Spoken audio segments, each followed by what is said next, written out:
live in classrooms around the world to teach how nature works to provide our clean air, water, food, and energy. Learn what you can do to help keep nature healthy and productive. Hey everyone, I'm your host, Jacqueline Howard. Thanks for joining us. This virtual event is made possible with the generous support of Lowe's. If you've joined us for a field trip before, welcome back. And if this is your first time, I'm so glad you tuned in. Today, we're traveling to South America to visit the country of Peru, where Spanish is the official language and other native languages are also spoken. Now, Peru is a very biodiverse country with habitats ranging from arid, almost desert-like plains in the coastal region to the towering peaks of the Andes Mountains and the Amazon rainforest and river.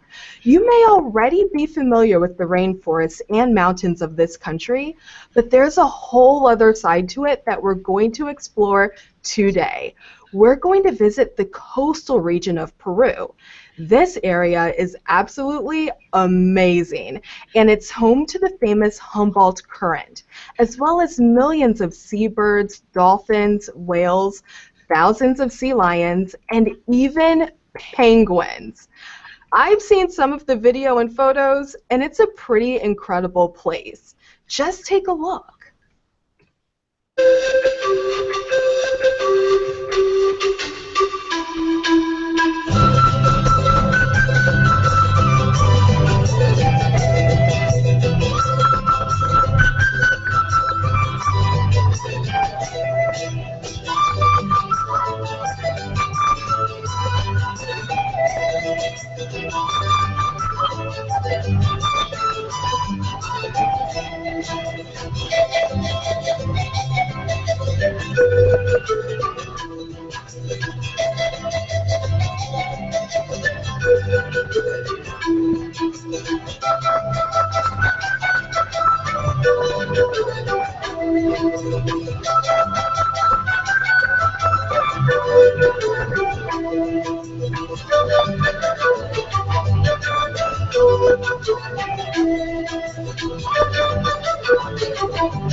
Doesn't it look like an awesome place? We're going to have so much fun.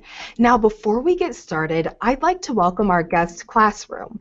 Mrs. Adkins' 5th grade class is joining us from Edgewood Elementary in Greenfield, Wisconsin. They're going to help me a little bit later in the field trip. Let's say hello. Hey, classroom. Hi. Thanks, everyone. Now, before we get started, I'd like to take a moment to explain how this virtual field trip works and how you can ask questions and get involved along the way. If you have a Google Plus account and would like to submit a question to our scientists, click on Be Part of the Conversation in the lower left side of the YouTube video screen. Next, click on the grid at the top right-hand side of the video screen. Select the Q&A icon, and a Q&A panel will open up on the right-hand side of the video screen. Then, whenever you're ready, you can enter a question you have for our scientists and watch for your answer in the Q&A thread.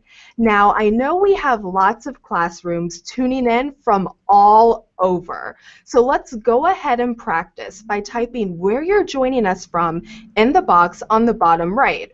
If you think of a good question along the way, just type it in there, and we'll try to get to as many questions as we can at the end. I have one more thing to tell you for our field trip today, and this is going to be really fun. For the first time, we're going to be playing a game along the way. We like to call it Nature Spy. We sent your teacher a list of things to look for during this field trip, and it's up to you to find them. As you watch the field trip, note on your handout when you see something from your list of items to look for. If you're playing along, keep those eyes open. Now, I want to introduce an important person who's joining us today all the way from Peru. It's the Nature Conservancy's Matias Cayo. Matias, thanks for being our tour guide today. Can you tell us a little bit about yourself and what you do in Peru for the Nature Conservancy? Hello everyone, thanks so much for having me. I'm based in Lima, which is the capital of Peru, and also one of South America's largest cities. We're in the northwest part of South America, and my job here is working as a fishery specialist for the Humboldt Current Project, which means I do science that helps protect Peru's coastal and ocean resources, like fish. Now, we're going to learn more about the Humboldt Current in a bit.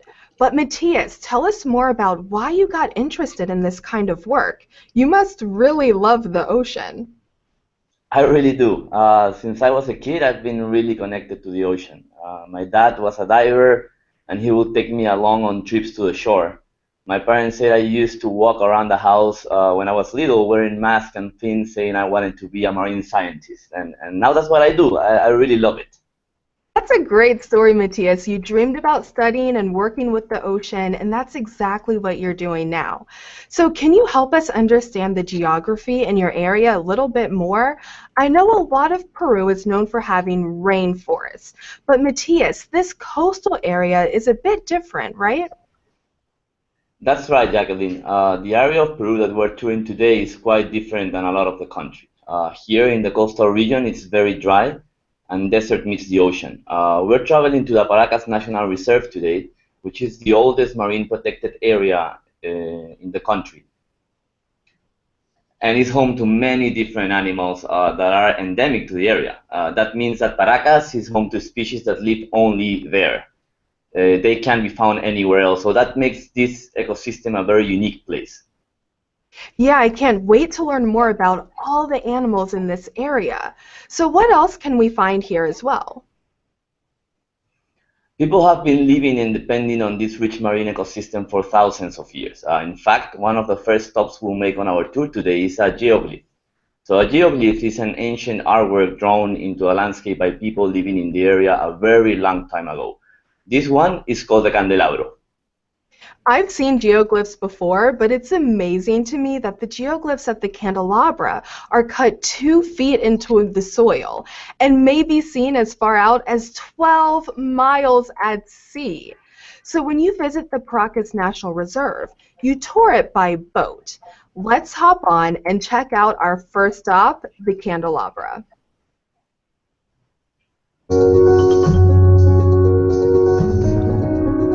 The coast of Peru, right along the Pacific Ocean, is a much different landscape than what you find in the interior of the country. It's where you'll find sand, desert, and the Paracas National Reserve. Our first stop on our tour of Paracas is one of the most mysterious icons in the area, a structure called the candelabra. The candelabra, or chandelier as it is also called, is nearly 600 feet tall. That's the same height as a 50-story building. Here's Matias. And we're looking at the chandelier right now. So this sand image has been sitting there for centuries, and there's a lot of theories of why it's there and who made it. So what makes this kind of structure? Most geoglyphs in the world are made from natural materials like stone, sticks, or even just the earth. It's not clear how old the chandelier is. A lot of people say that had been here before the Inca culture. That means the candelabra has been here for at least 600 years, and probably much longer than that. But no one is really sure.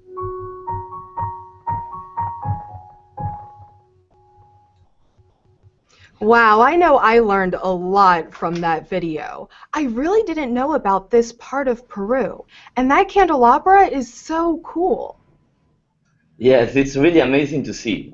Sailors have used it for centuries for navigational purposes. So when you are in the water looking at the shore, it makes you feel like you're really part of Peruvian history. Yeah, that's really neat, Matias. Now, what will our next stop be as we tour Paracas? Well, our next stop on our tour through the Paracas National Reserve is a sea lion colony with over 30,000 sea lions. Wait a minute. 30,000 sea lions? That's a lot. I can't wait to see that. Why are there so many sea lions living here? Well, it's because of the Humboldt Current, a cold water current that runs off of the west coast of Peru. It runs from central Chile all the way up to Peru and to the southern coast of the Galapagos Islands. This is the most productive ecosystem in the world in terms of how much fish and seafood is produced here. But it's also home to a lot of really cool animals, including the thousands of sea lions we'll see in just a minute. So I want to take a minute to talk about why all those sea lions are there. They, like people, need to eat, right? With so many sea lions in one place, there must be a lot of food to support them. Matias, can you help us explain why there is so much food? I heard it has something to do with upwelling. What is that? Well, that's a great question, Jacqueline. An upwelling is when wind blows across the ocean, pushing away surface water and allowing cold, nutrient-rich water to rise to the top. This process fertilizes the water, which feeds a microscopic ocean plant called the phytoplankton. These plants are part of a much larger food chain. Phytoplankton has a huge job because it feeds most of the fish in the area. And in turn, those fish feed many other animals like the sea lions living in the Paracas National Reserve. Wow, that's a big job. I'm really starting to understand how everything is related. Now, you said this is one of the most productive ecosystems in the world because of the current, and this is why there are so many sea lions there. Let's take a minute to visit that island and those sea lions for ourselves. Take a look at this video. Paracas National Reserve is home to a huge colony of sea lions. Sea lions are marine mammals that live in very close groups. The males are called bulls and grow to be very large, typically around 7 to 8 feet long and up to 800 pounds. Females are called cows and grow to be about 6 feet long and 220 pounds. Here's Matias. This is home of one of the largest colony of sea lions in Peru. We can find around 30 to 50,000 sea lions here in the big seasons. This kind of shows the richness and the productivity of the Humboldt Current ecosystem. Hear all that noise? That's the bark and roar of thousands of sea lions, especially the bulls. So now we can see this guy screaming, and it's not only because we're here. Males are very territorial, not only by the area, but also with the females. And so this guy screaming means that they are calling either their families or they are marking the territories. So sea lions are a top predator in the food chain of the Humboldt Current. They can go pretty far, fish, and then come back and feed the puppies and the juveniles.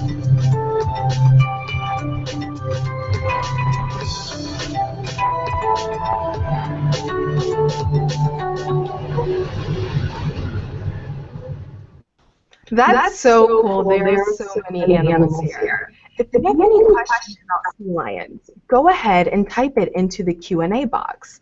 We'll ask Matthias a few questions in a bit. And while you do that, let's go to our friends in Wisconsin.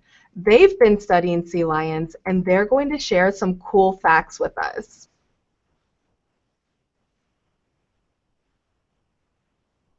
So, classroom, do you have any cool facts? Hi, I'm Sam. In our research, we learned that sea lions eat 15 to 35 pounds of food a day. Hi, I'm Paige.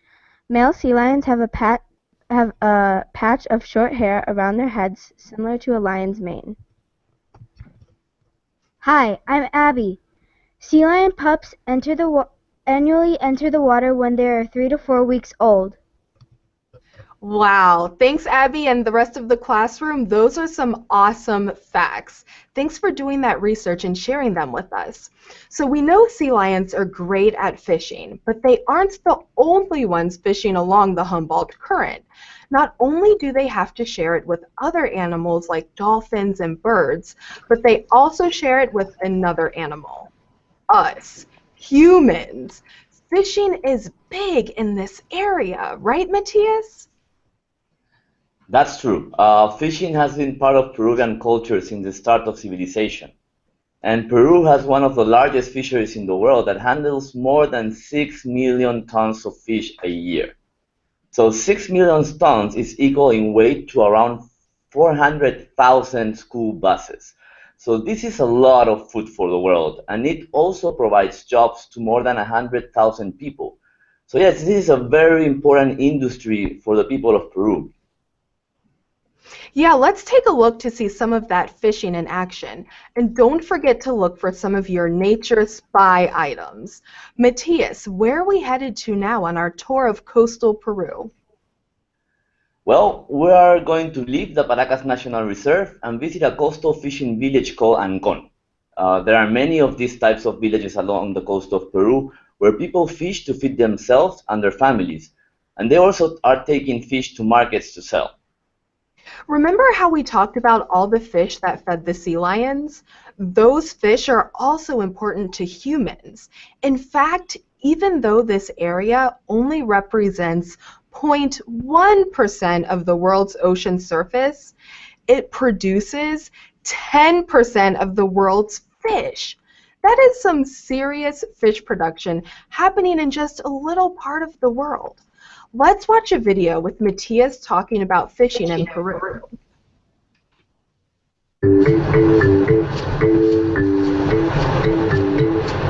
Most of us probably think of fishing as something fun to do in the summer. But here in Peru, it's a way of life. Peru is home to one of the largest fisheries in the world. It's how people make a living, as well as feed themselves. But if people are fishing, and so are the animals, how do we make sure there's enough fish to go around? Here's Matthias. We need to make sure that while we manage a fishery, we leave enough fish in the water for important populations of sea lions, seabirds, and other marine animals have enough feed to grow healthy. Here in Peru, fishermen are finding ways to conserve by agreeing to limit the amount that they catch in certain areas. And the problem isn't just in Peru. It's a conservation challenge for the whole world. No one has the perfect answer, but this is incredibly important work. We need to make sure animals and people will have fish to eat for generations to come.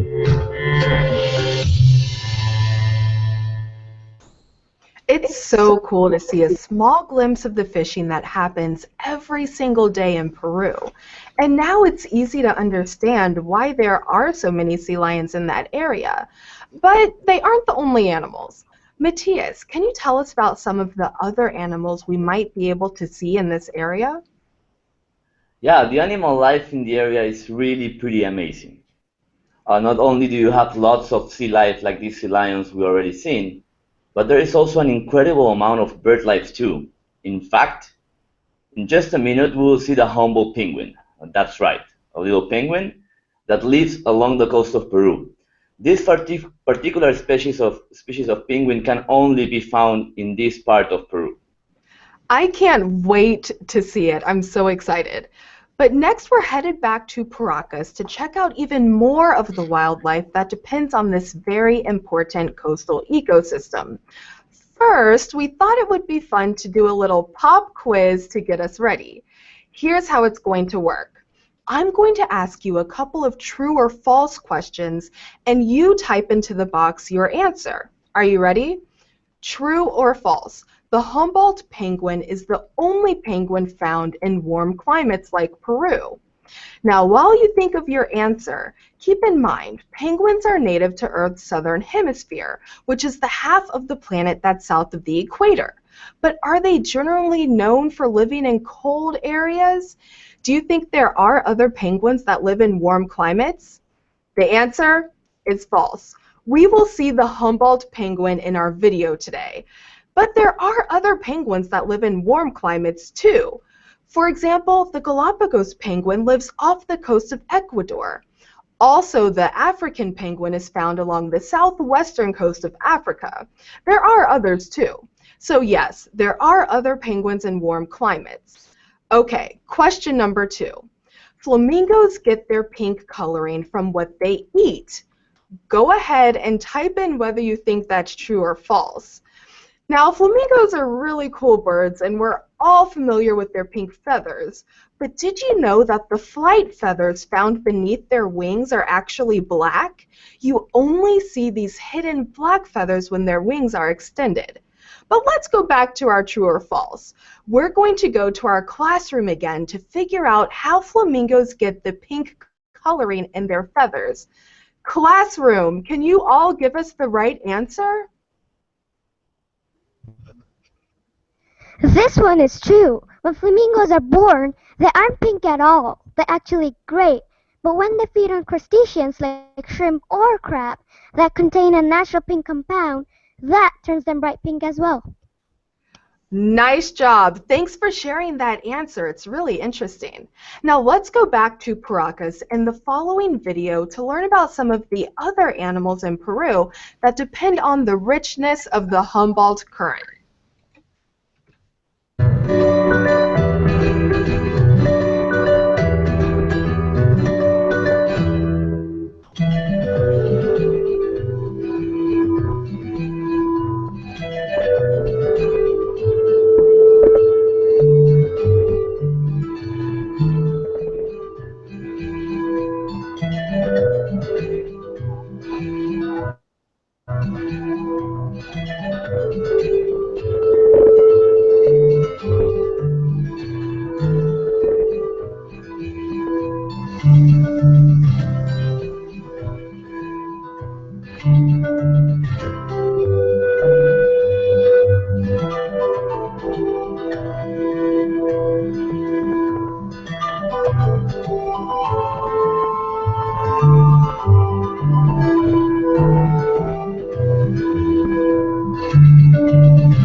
Matthias, with all of these people and animals relying on this specific area for food each year, what are some of the threats to this ecosystem?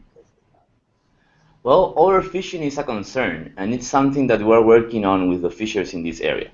We're using science to help them set quotas or limits on what they can catch so that they can ensure that they will have fish for years to come. And this helps the animals too, because they also rely on the fish for their survival. So you said we're using science to help set quotas. What is a quota and how does it help conserve fish species? That's a great question, Jacqueline. Fish conservation is something that is really tough for scientists all over the world. But one of the ways we can work to make sure fish are healthy in our oceans is to set limits on how much and how many fish can be taken out of the ocean. This is essentially what a quota is, a limited number of fish of any given species that can be taken from the water by fishermen. By limiting the number of fish that can be taken, we help to ensure that there are enough of a species still in the water to reproduce and replenish their populations. Now, I understand that there's a really strong El Niño this year. Can you tell us a little bit about that and about how it affects the ecosystem? Yeah, this year is one of the strongest El Niños ever. El Niño is something that is part of nature and it happens every couple of years. An El Niño is when warmer waters move towards the west coast of North and South America. The best way to know when there's an El Niño is to measure the sea surface temperatures and determine if they are warmer or colder than normal. So in the image here, the darker red colors indicate warmer water than normal, and darker blue indicates colder water than normal. In the picture to the left, from December 2015, look at how red it is off the west coast of South America. This shows a really strong El Niño because the temperature is so much warmer than normal. Now compare it to the picture on the right from December 2014. You can see here that the water is still a little warmer than normal, but is much cooler than in December 2015. So we talked before about upwellings, and the key there was that the cold waters brought in nutrients to the ecosystem, but during El Niño, the warmer waters decrease the amount of nutrients which starve the phytoplankton. So the warm waters covers the areas where the upwelling happens and doesn't let the cold waters come to the surface and bring the nutrients needed to sustain the Humboldt's productivity. The warming also forces fish like anchovy to move away and find colder waters. So what happens when the fish move away? Does this mean that those animals don't have enough food to eat? Well, yes, Jacqueline, that is exactly what it means. It doesn't last a long time, but for a while, those sea lions, seabirds, and other animals that eat anchovy don't have enough food. They won't have enough food until the water cools and the anchovy come back. But it's important to understand that this is a natural cycle that helps control the populations of sea lions and other species in the coastal ecosystem. That still sounds really challenging for those animals. Matthias, is it bad? Well, it does seem kind of bad, but when El Niño goes away, the population of sea lions and seabirds can grow strong again.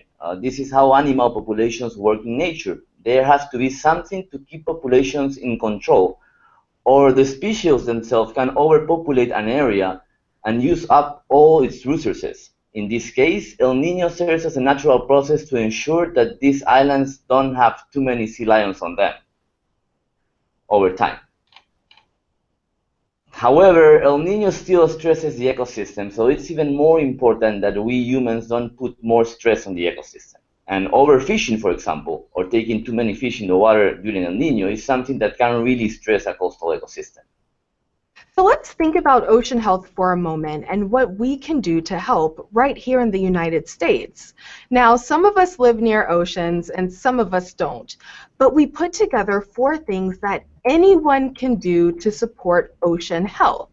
Matthias, what can students do to help keep coastal ecosystems healthy and productive? Well, that's a great question, and there are a few things that you can do. First of all, the next time you eat fish, ask where it came from and how it was caught.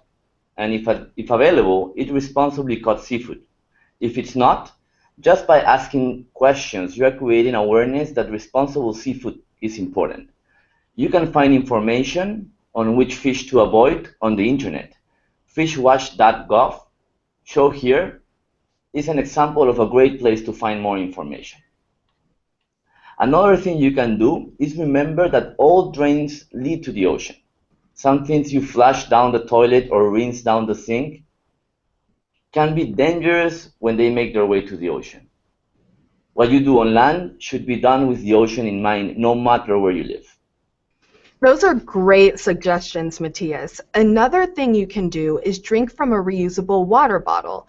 At least 8 million tons, that's 1 garbage truck every minute of plastic leaks into the ocean every year. Avoid plastic bottles that are only used once and recycle all other plastic to help with this. And finally, don't forget to tell a friend. We need people like you helping to educate others about these important issues. So help us spread the word. Now it's time for my favorite part where we get to answer your questions. Are you ready, Matthias? We have some really great questions that have been coming in today. And let's start with this one. How long do most sea lions live? Well, that's a tough one. It will depend on the different species of sea lions that we can find. So we have 2 species of sea lions in Peru, and they can live from 16 to 24 years. Wow, so we also have a lot of questions from all over asking what eats the sea lions. Can you answer that question? What they eat, or what are the top predators of sea lions? What are the top predators? So for instance, are there sharks or orcas that eat the sea lions? So that's another type of natural control. And yeah, we do have orcas and sharks that run around these islands, especially in breeding seasons. So those are also important predators of the lions. Yeah, and also Mrs. Klein's classroom in Kenmore, Washington wants to know, what is the most amazing adventure that you've been on with your job so far? Oh, that's a really good one. Being able to visit that colony of sea lions, those 30,000, but in the peak that can host over 50,000 sea lions, was just incredible.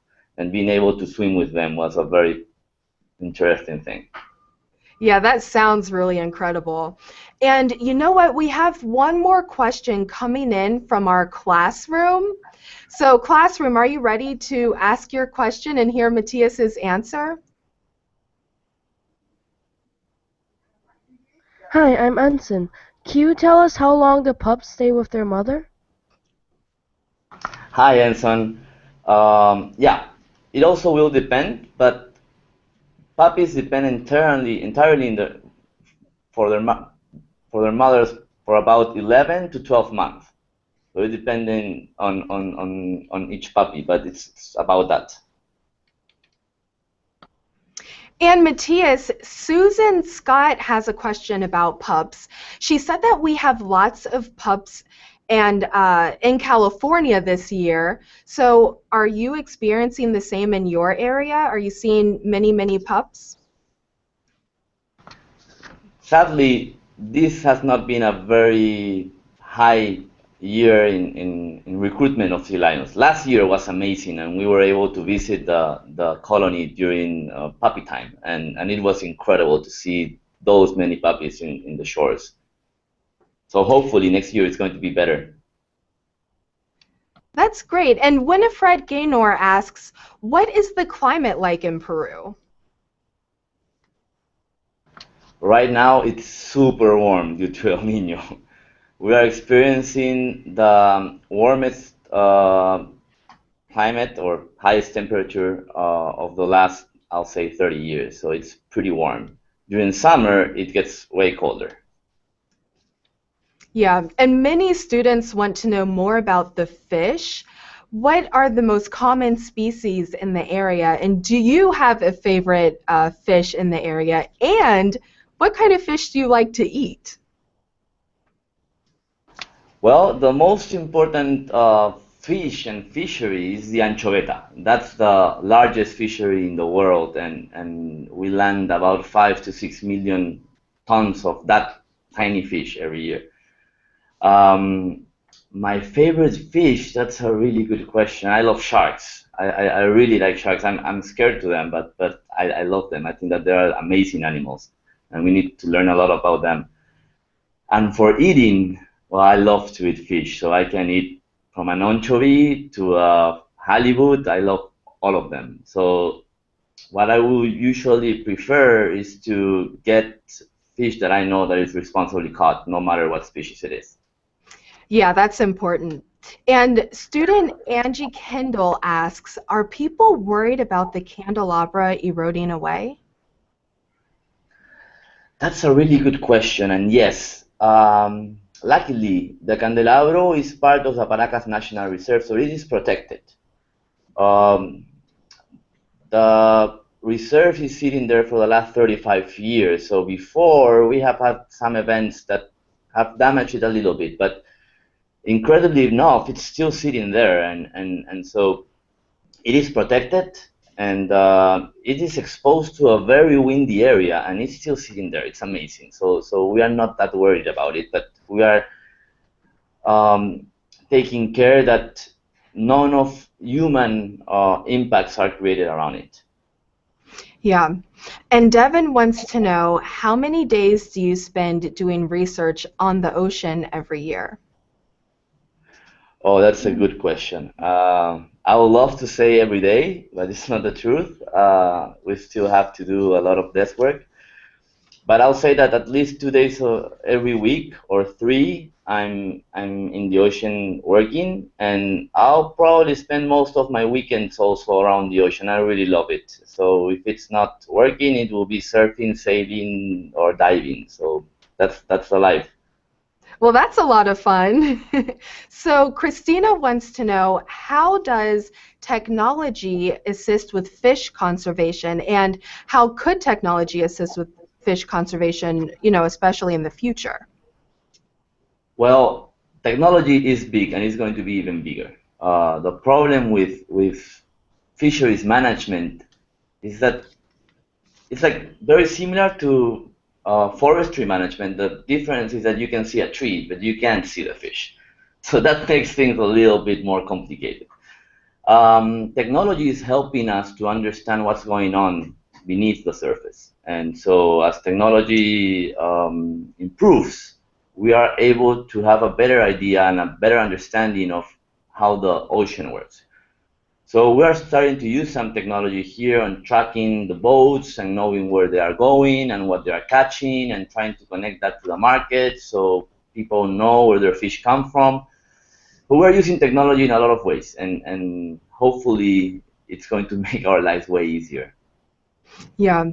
And Mrs. Flatterty's 5th grade class wants to know, are there other geoglyphs in Peru besides the candelabra?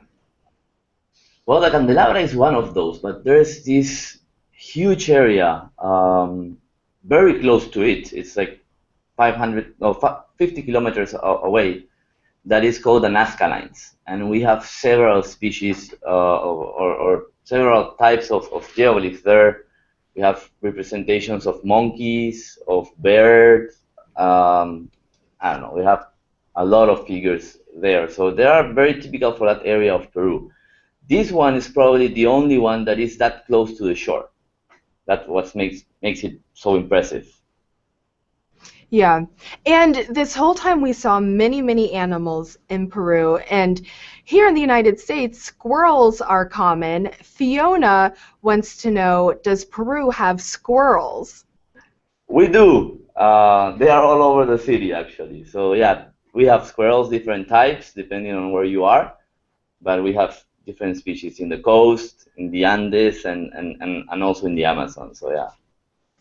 So what are some of the other most common, animals that if we were to visit Peru, we might see kind of, running around? Oh, that's a good question. We have in the coastal area, we have foxes, we have different types of birds. Peru is an important migration stop for birds that come from the northern hemisphere to the southern one. So yeah, we'll find different types of species here. Yeah, and Matthias, I have a question. I know we talked about overfishing as being a concern in Paracas, but I'm curious, are there other concerns we should be aware of that threaten natural habitats? Yeah,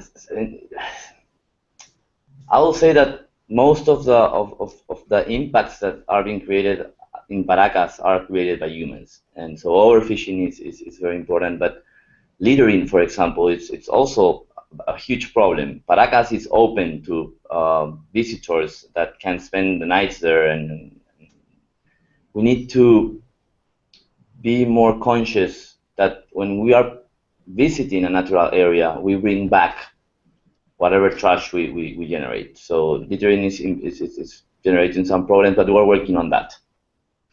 Yeah, and so you mentioned pollution and littering in Peru. Do you have groups that work to protect the area from pollution?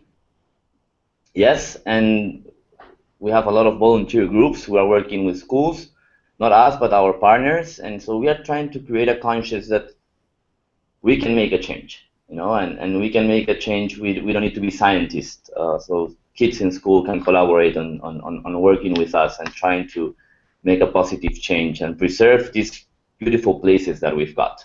And nature definitely depends on us, and we depend on nature. So we need to work with it.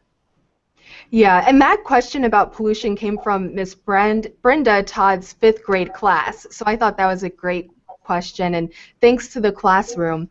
So Matthias, I also want to know, for some of the students watching this who might want to be scientists one day and really admire you and aspire to become scientists when they grow up, what advice do you have for them, and how can they get started right now to explore becoming a scientist?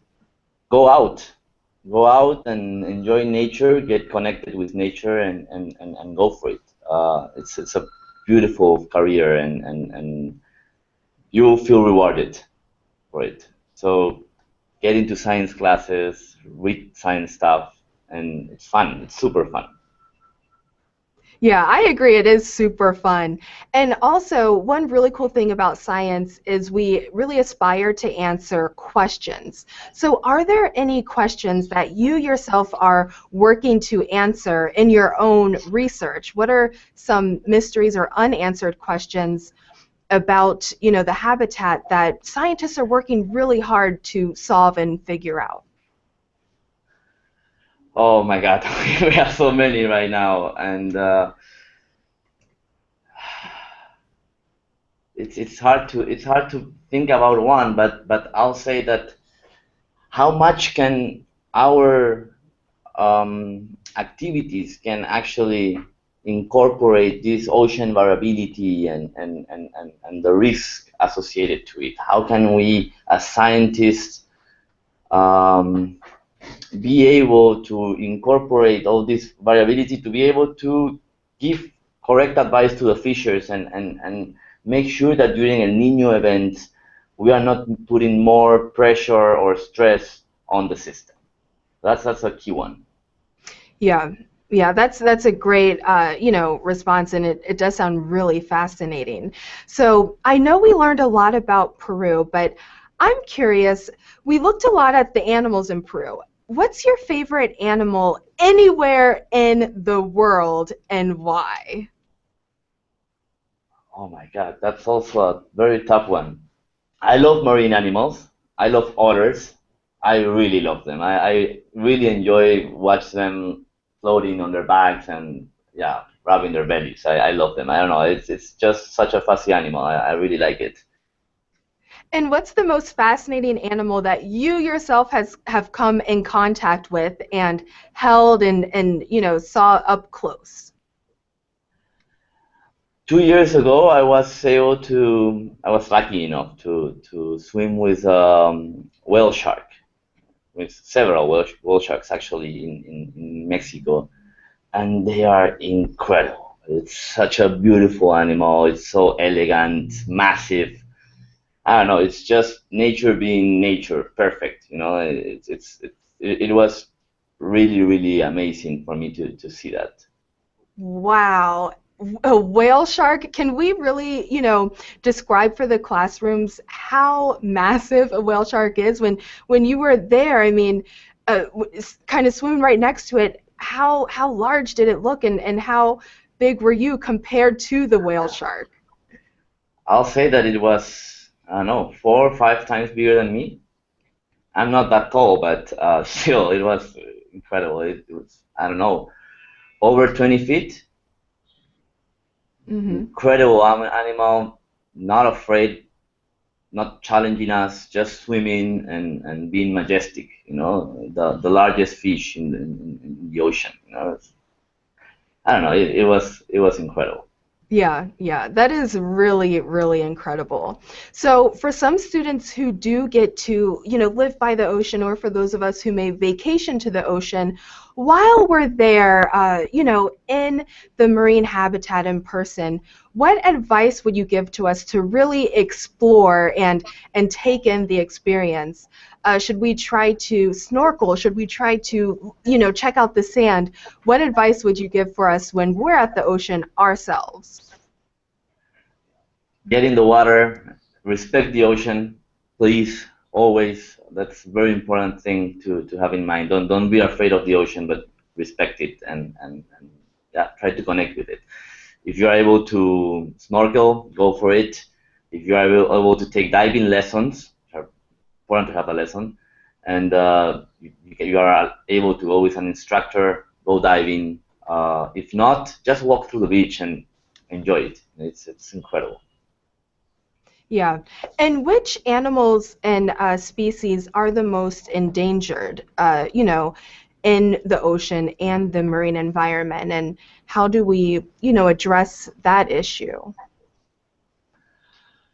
Well, there are several species that are in trouble right now, and so sharks, for example, are critical species for controlling and maintaining marine ecosystem healthy. And in the last years, they have been suffering a lot of pressure from us. We have been fishing too many sharks, and some of species are in great risk.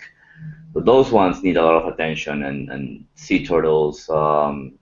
We are not targeting them as fisheries, but because of our activities, sometimes we have bycatch, an intentional catch of turtles, and that has put in danger some of the species. Some are doing pretty well. So I think that in general terms, we need to keep in mind that we depend on the ocean, and we need the system to be healthy, and all the animals that are part of that system are important. So we need to worry about all of them. Yeah, I agree. We really do need to think about and keep all of the animals in mind. And Matthias, I could ask you questions all day, but that's about all we have time for. And thank you so much for joining us and helping us understand about this amazing place that you live and work in. We really appreciate it. No, thank you so much for having me. I was really impressed by all of those great questions, and thanks to the class that helped out with the facts about the sea lions. Yes, let's say thank you and goodbye to the students of Edgewood Elementary in Greenfield, Wisconsin. Thanks so much for joining us, classroom. And thanks again to Lowe's for providing support for today's virtual field trip. And thanks to all of you for tuning in. You can help us to improve future virtual field trips by completing a short survey. The link for the survey is shown here, and we will also post it in the Q&A box. And don't forget to check out the teacher's guide and other resources on our events page, or by going to the link on screen for more activities related to this trip. Remember, you can access this recording at the same URL anytime. Be on the lookout for our next virtual field trip this spring, when we will explore how nature works in yet another exciting, unique, and diverse ecosystem. Thanks for joining us, and until next time, goodbye.